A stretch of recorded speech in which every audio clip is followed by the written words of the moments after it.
It's 2025, and whenever you go to bed at night, you have to bring your favourite moisturiser, a box of tissues, your passport, your driving licence, and make sure you got good lighting for those pesky face scans. But do you need to do all of that?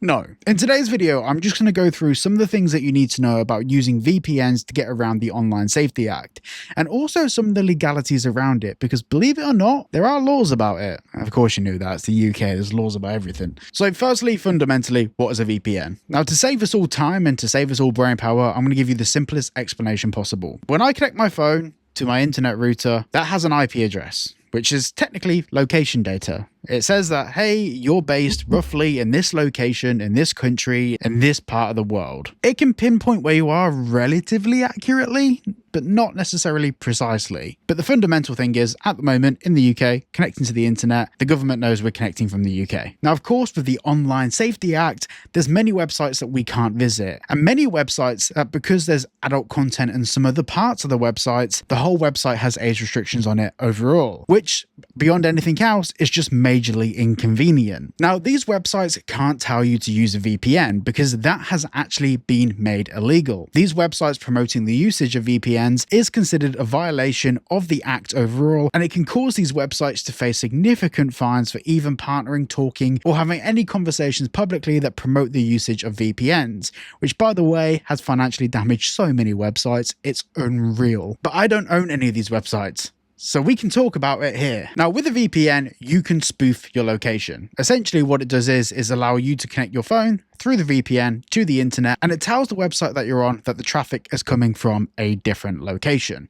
Now, this video is not a sponsored video, but I have had an ongoing partnership for the past year on my main channel and this channel with private internet access. So if you do want to save yourself 83% off, there is a link down below, and trust me, it massively supports the channel. And I've been using private internet access anyway, because as you can tell, I like to be anonymous. So I've been using it non-stop, and so far it's been. Now, when it comes to the complications and the intricacies of using a VPN, well, it's actually really easy to use. You just open the app, turn it on, Bob's your uncle, you're sorted. But there is a slight issue that's currently happening in the VPN market, and it's something that may become more problematic in the future. Now, some VPNs, and to be fair, very lucky that private internet access, I haven't had many of these issues at all, but some VPN providers, the website can actually sense that the traffic's coming from a VPN. Like, I'm not sure how they register it, but they know sometimes when users are using VPNs. And this has been a kind of an ongoing battle, and luckily VPN providers are roughly staying on top of it when services like YouTube or Netflix restrict some content because they think you're using a VPN. It usually takes a week or so, and then VPN providers find a way to get around that. But it's not always the case. And that's fine, because obviously the VPN provider, in the case of like private internet access, they just innovate a little bit and everything's good. But what happens, and I don't want to speak this into existence, but I think it's very important for us to have a conversation about this.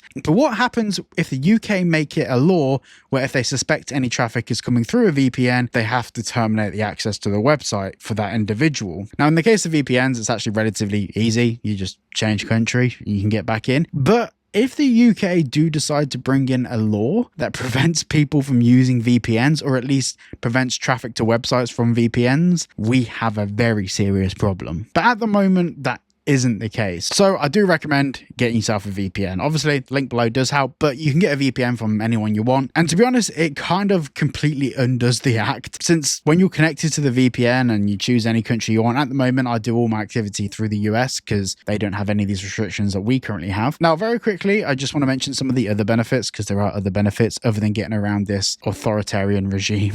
In the UK, it comes in waves, but sometimes Netflix can get pretty crap, so I just switch it to a different country's Netflix. So you get different programs. Recommend doing that. Also, when gaming, if you're gaming through a VPN, for example, some games like Grand Theft Auto use the peer-to-peer model. So technically, you can access other people's IP data, which is, I mean, it's 2025. Why is that still a problem? But that's another good use for VPNs. So all in all, I recommend you get a VPN to get around these problems. So far, it's been pretty foolproof. I've not had any single ID or age verification checks based on using a VPN. The only thing I will say is when you get a VPN, delete your cookies, close your browser completely and restart your browser, because sometimes it can remember the previous IP address. Like, it still thinks that you're from the same location. So you have to close it all down and then go back into it after you've activated the VPN, and then you're all good. So hopefully it explains the very basics of what you need to know at the moment. As new laws change and as new things get implemented and and new problems arise, we will cover it on the channel. So if you do enjoy, subscribe, and I'll see you all in the next one. I'm in Weldon Spring.